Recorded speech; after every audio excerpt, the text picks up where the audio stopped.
nuclei, functional classification of this nuclei, location, projection onto rhomboid fossa, exit from the brain, and exit from the cranial cavity. So branches are not needed. Yes, this thing. Okay, so what about meninges? Meninges of brain, they are the same as meninges of spinal cord. So they are three. The outermost plate is dura mater. Here we can see this is dura mater. This is anatomic position. Here we also can see this is dura mater. Then under this there is arachnoid matter, and the innermost it is pia mater. This is pia mater that is formed by vessels. Yes. So dura mater is formed by connective tissue and serves for the protection. What is the difference between dura mater of the brain and dura mater of spinal cord? The main difference, 12:30, yes it is, okay, good. Yes, the main difference is that between dura mater and internal surface of cranial of skull bones, there is no epidural space. Because dura mater is firmly attached everywhere to the bones of cranial base, so here it is very firmly attached in all the places, and in bones of cranial vault it is attached at the regions of sutures. So that's why in normal anatomy, and we study normal anatomy, there is no epidural space. When we reach topographic anatomy, we will say that small epidural spaces, which correspond to outlines of the bones, yes, they can appear in case of hemorrhages, yes, in case of epidural hemorrhages. For example, if middle meningeal artery starts bleeding, and middle meningeal artery, you remember, yes, here there is groove for middle meningeal artery in the squamous part of temporal bone, then small epidural space will be formed that corresponds to outlines of temporal bone, and so on. But in normal anatomy, there is no epidural space. The other thing is that dura mater of the brain, in some places, it enters the largest fissures. For example, it enters longitudinal fissure of the brain. And in these places where it enters, it forms double layer. And these double layers, they have special names. For example, that part of dura mater that enters longitudinal fissure of the brain, here we can see it, it is named falx cerebri. Falx cerebri. Then there is part of dura mater that enters transverse fissure of the brain between occipital lobes of cerebral hemispheres and cerebellar hemispheres. It is known as Temptorium cerebelli. Tentorium, here we can see Temptorium cerebelli, like it tentorium, like tent, yes, covers cerebellum from superior side. And downward from the middle of Tentorium cerebelli, small falx cerebelli starts triangular in shape, and it enters between cerebellar hemispheres, here in the vallecula, yes? So it forms falx cerebelli. Here we also can see it, small, triangular in shape. One more structure that is formed by dura mater, it is diaphragm of the saddle. So here in the cranial base, above the hypophyseal fossa, there is an opening of dura mater through which hypophysis passes. When we studied hypophysis, we were saying we cannot see it here, and here we cannot see it, because hypophysis, or pituitary gland, is the only part of the brain that is located outside of the meninges, yes? And so this diaphragm of the saddle, diaphragma celli it is in Latin, serves for the attachment of hypophysis by means of infundibulum to the other parts of the brain. One more thing, a specific feature of dura mater, it is formation of venous sinuses. So here, in places of duplication of dura mater, venous sinuses are formed. They are triangular in the section, if to make frontal section, for example, and they provide outflow of venous blood from the brain. From all the other organs of the body, venous blood outflows through the veins, yes? Capillaries and venules and veins, yes. And in the brain, it goes through venous sinuses. So what is the difference between veins and venous sinuses? First of all, yes, I told you, dura mater is formed by connective tissue. So there is no muscular tissue. So venous sinuses, they never collapse. When we saw veins in the preparation, they collapse, yes, due to the presence of well-developed muscular membrane, yes, muscular tissue, yes. in the wall of the veins. Here there is no muscular tissue, so they never collapse. And they do not depend on this adrenaline, noradrenaline mediators, neurotransmitters, and that's why it prevents increasing or rapid changes in intracranial pressure. Because if intracranial pressure will be increased, it will compress the brain and it will disturb functions of the brain, yes? And also, these venous sinuses, they participate in one more function, not only venous drainage, but also drainage of cerebrospinal fluid. How it is going, we will see later. Okay, so these sinuses, I hope you studied when we studied cardiovascular system. Now you will have to revise it. For example, superior sagittal sinus passes at the superior border of falx cerebri. So here, yes, it joins the groove of superior sagittal sinus. Inferior sagittal sinus passes along the lower border of falx cerebri. Then here in the groove for transverse sinus, in the base of Temptorium Cerebellum, transverse sinus passes, and in the posterior border of falx cerebri, straight sinus passes, or sinus rectus, and it plays. And in the base of falx cerebelli, occipital sinus passes. Well, here we can see straight sinus, this one. It passes in the middle of Temptorium cerebelli and in the posterior border of falx cerebri. So place where transverse sinus, here it is, transverse sinus, occipital sinus, and rectus sinus, they join together, it is named confluence of sinuses. Confluence of sinuses. Then there is sigmoid sinus, yes, in the groove for sigmoid sinus close to the jugular foramen. On the base of the brain, we can see the other sinuses, such as sphenoparietal sinus, that goes along the posterior border of lesser wings of sphenoid bone. There is superior and inferior petrous sinus. They are located at the superior and inferior borders of petrous part of temporal bone. Cavernous sinus laterally from the body of sphenoid bone. So this. Finally, all the venous blood from the brain is collected and it drains into internal jugular vein. Internal jugular vein we studied, yes, when we studied cardiovascular system. Yes. So this, all the sinuses, please revise. Then arachnoid matter. So arachnoid matter, between dura matter and arachnoid matter, there is subdural space, of course, like in spinal cord. Arachnoid matter, it is the middle covering, and it also, like dura matter, it enters the largest fissures, but it doesn't enter small sulci. And between arachnoid matter and pia matter, there is subarachnoid space that is filled in with cerebrospinal fluid. And it's not just like a fissure, not like a fissure like in spinal cord, but because there is a difference in the course of arachnoid matter and pia matter. In some places, it forms dilations, cisterns. For example, pia matter enters lateral sulcus, yes, into the depths of lateral sulcus. And arachnoid matter, it just overlaps from superior temporal gyrus to inferior frontal gyrus. And that's why here, in the anterior part of the lateral sulcus, where it forms sylvian fossa, yes, or lateral fossa, there is cistern of sylvian fossa. There is, for example, here, cerebellopontine cistern is formed, ponta medullary, cistern of optic chiasm, so several. These cisterns, they are dilations of subarachnoid space. And cerebrospinal fluid is accumulated here, yes, and it helps in shock absorption. One more function of arachnoid matter is that it forms arachnoid granulations or pachyonic granulations. What is it?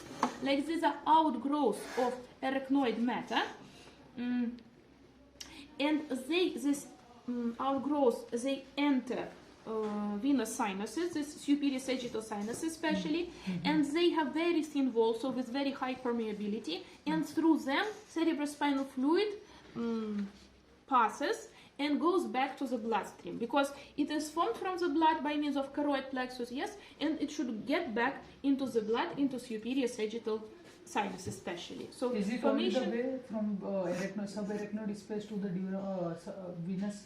The only way? Yes, the only way. not directly from the whole subarachnoid matter space to the directly into the dural venous sinuses. No, how directly? Through arachnoid Only granulations. Only arachnoid granulations. Yes. What's their characteristic? They are thin. Like Okay. it's like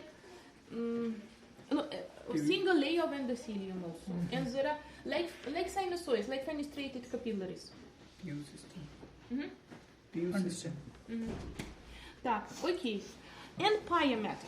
Pia matter, it is vascular membrane. Yes, it serves for nourishment of the brain. So here, all of this is pia matter. And I told you, it enters all even smaller sulci, so totally repeats pattern or relief of the brain. Yes, and it even enters cavities of the brain, and there it forms choroid plexuses. So what did you want actually to know about production of here you can see how this production and outflow of cerebrospinal fluid takes place. In each cavity, except cerebral aqueduct, because it is very thin, yes, in each cavity of the brain there is choroid plexus. So we said for lateral ventricles, it is present in central part. No, you shouldn't stand if you see well. Why are you Posterior. Yes, central part, posterior part, and anterior part. Then third ventricle and fourth ventricle, posterior anterior part of the roof. Yes.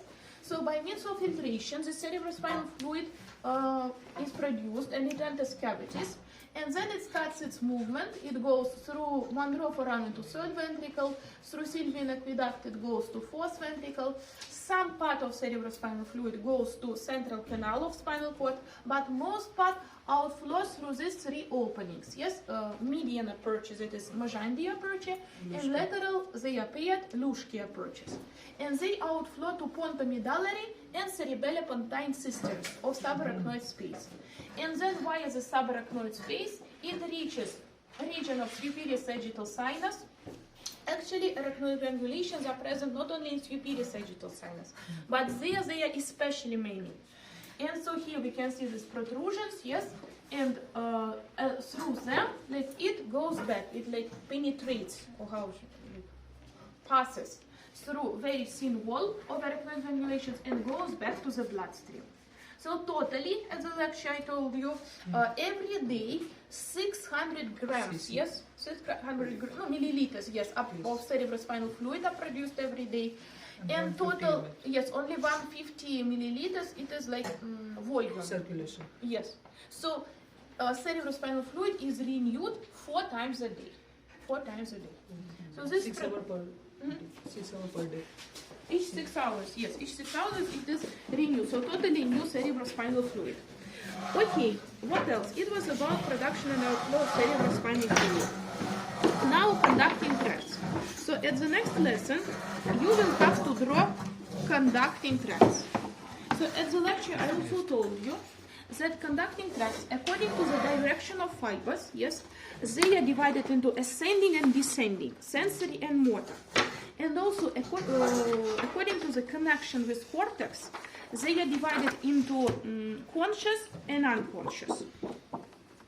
Conscious and unconscious. So conscious tracts are those which start or end in cerebral cortex. And unconscious are those which don't have connection with cortex.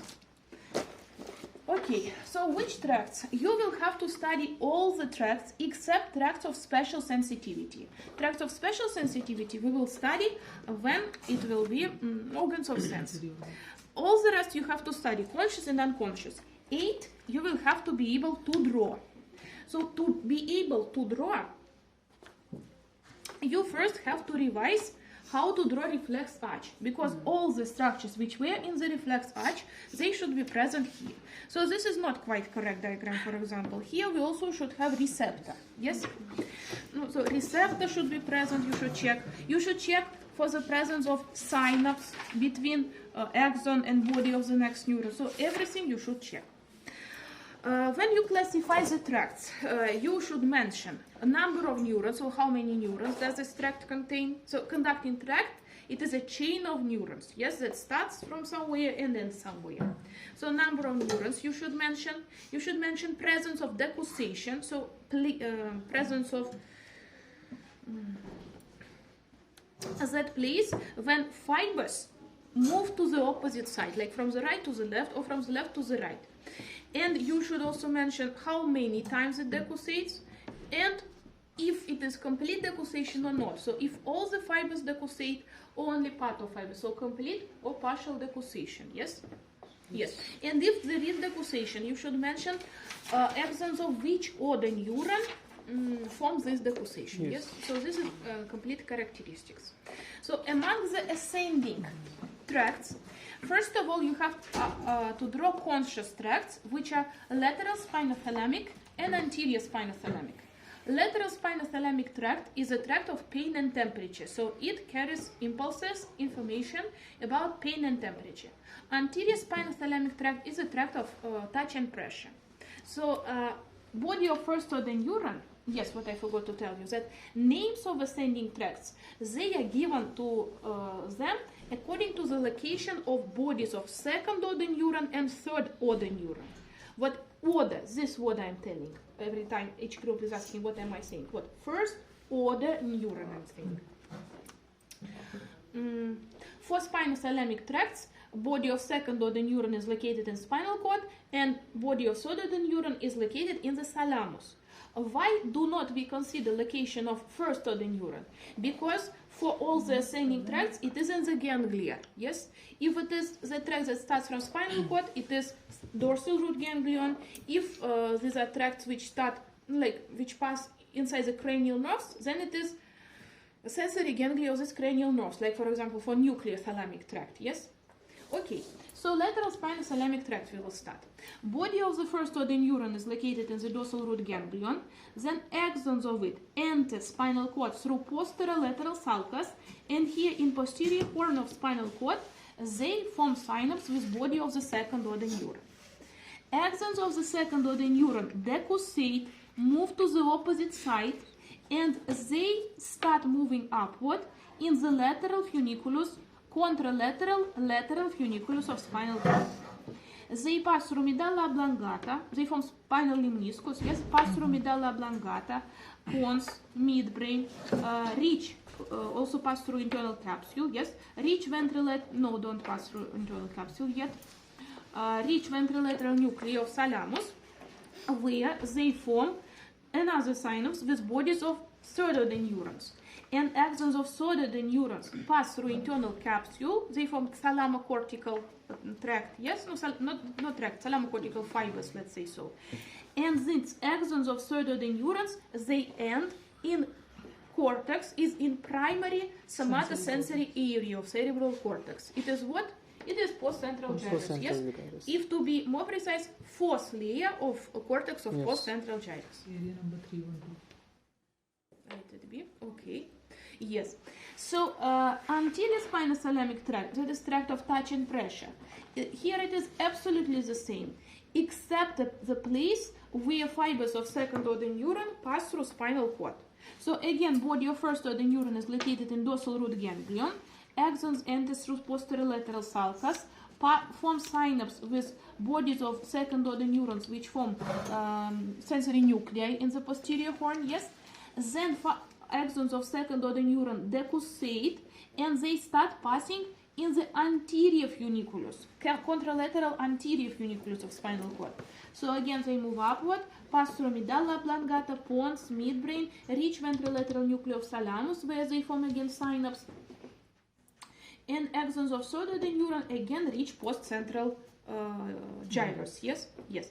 So both these tracts, they are three neuronal. They are once decussated, completely decussated, and decussation is at the level of spinal cord, is formed by axons of second order neurons. One more conscious ascending tract, it is bulbothalamic tract, tractus bulbothalamicus. It is proprioceptive, yes? So here we can see it. Bulbothalamic, it means that its body of second order neuron is located not in the spinal cord, but in the medulla oblongata. Yes, because medulla oblongata, its other name is bulb. Here we can see it. So again, body of the first order neuron is located in dorsal root ganglion. Then axons enter through posterolateral sulcus with dorsal roots, yes, but they do not enter gray matter. They directly go to posterior funiculus of spinal cord. They form fasciculus gracilis and fasciculus cuneatus, yes? So it moves upward, reaches medulla oblongata, closed part of medulla oblongata, and here they form synapse with bodies of second order neurons of this tract, and bodies of second order neurons of this tract, we were telling it many times, form two nuclei, yes, here, nucleus gracilis and nucleus cuneatus. Then axons of second order neurons, they decussate, and here they form like decussation of medial lemniscus, and then medial lemniscus, yes, which passes through pons, midbrain, again reaches ventrolateral nuclei of thalamus, and then forms synapse here with bodies of third order neurons and axons of third order neurons. They move upward and they reach both, not somatosensory only cortex, but also somatomotor, both, because it is proprioceptive, yes? Okay, so again, bulbous-thalamic tract, it is three neuronal, it is completely decussated, and decussation is formed at the level of medulla oblongata by axons of second order neurons. You will have to draw two more tracts, which are unconscious proprioceptive tracts. Where is it? Unconscious proprioceptive tracts, they are spina cerebellar tracts, yes, anterior and posterior spina cerebellar tract. So both of them, where is my picture? Very beautiful. So both of these tracts, they are two neuronal tracts. Look, this way.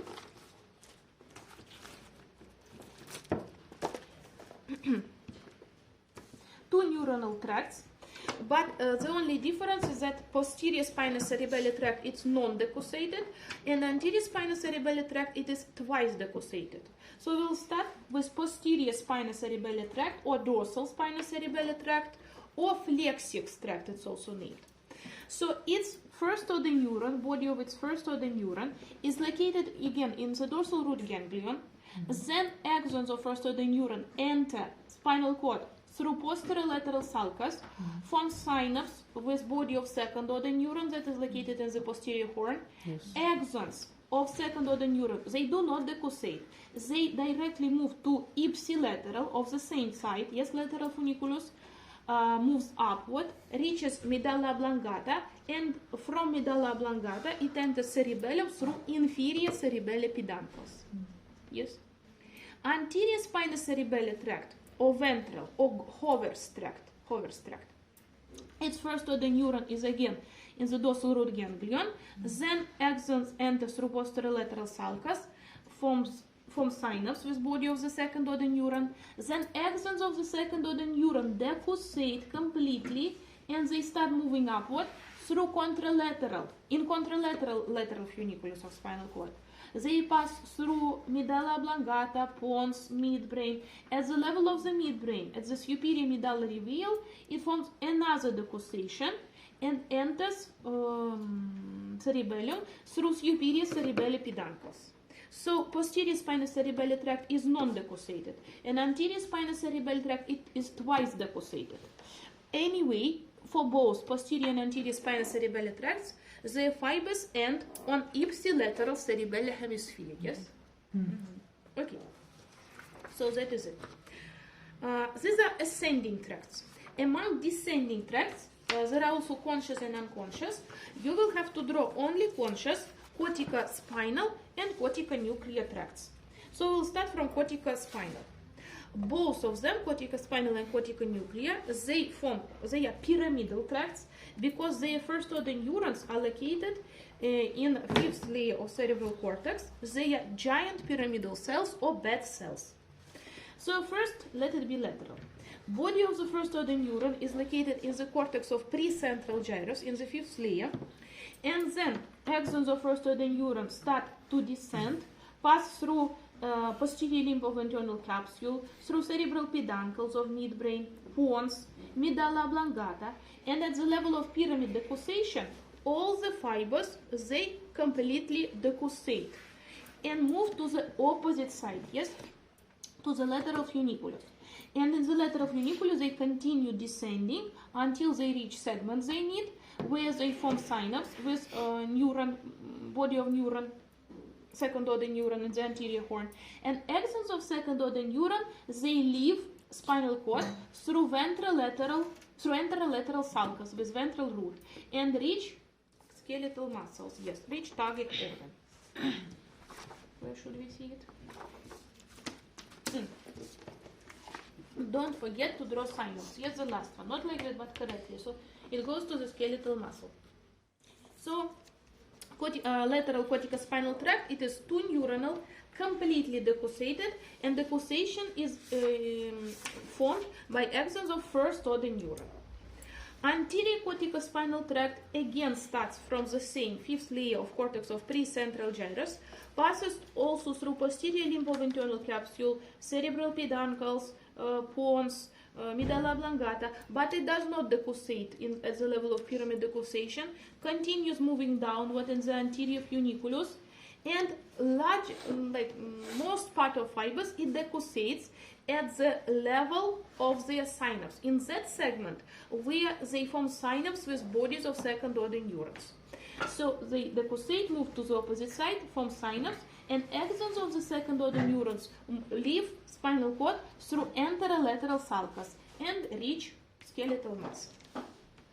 Anterior corticospinal tract, yes, but some part of fibers, 20% of fibers, they do not decussate, and they end on the form synapse with neuron bodies which are located in the ipsilateral horn of spinal cord, anterior horn of spinal cord. So this anterior corticospinal tract, it is two neuronal and partially only decussated, partially, and decussation is formed by axons of first order neuron. And corticonuclear tract, that is also pyramidal, very simple. So it also starts, bodies of first order neuron are located in the fifth layer of cortex of precentral gyrus. Then they start moving, axons of first order neurons move downward, pass through geno of internal capsule, through cerebral peduncles of midbrain, and when they reach corresponding nuclei, so they should, bodies of second order neurons for these tracts, they form motor nuclei of cranial nerves. So it is partially decussated tracts. Most part of motor nuclei, they receive fibers from both sides, from right and from the left. And so they form synapse with bodies of second order neurons, and then axons of second order neurons, they live with roots at those places, together with roots of cranial nerves. Yes? And they reach also working organ, skeletal muscle. Only two nuclei, I think, as far as I remember, hypoglossal nerve nucleus and motor nucleus of facial, but I'm not sure. So there are nuclei, motor nuclei of cranial nerves, which receive fibers only from one side. Please read. Which one I don't exactly remember now. So this is corticonuclear tract. These tracts you will have to draw. There are many more you have to know about them, but not draw. Yes, like among unconscious descending tracts, there are rubrospinal with tectospinal, reticulospinal, and so on. Usually their structure is very simple. They start, for example, rubrospinal starts from red nucleus of the midbrain, forms decussation, this Maynard's, yes, decussation, and moves in the opposite side until they reach anterior horn of spinal cord, and so on. And then axons of second order neurons, they go to working organs. So that is your homework for the next lesson. Any questions? No.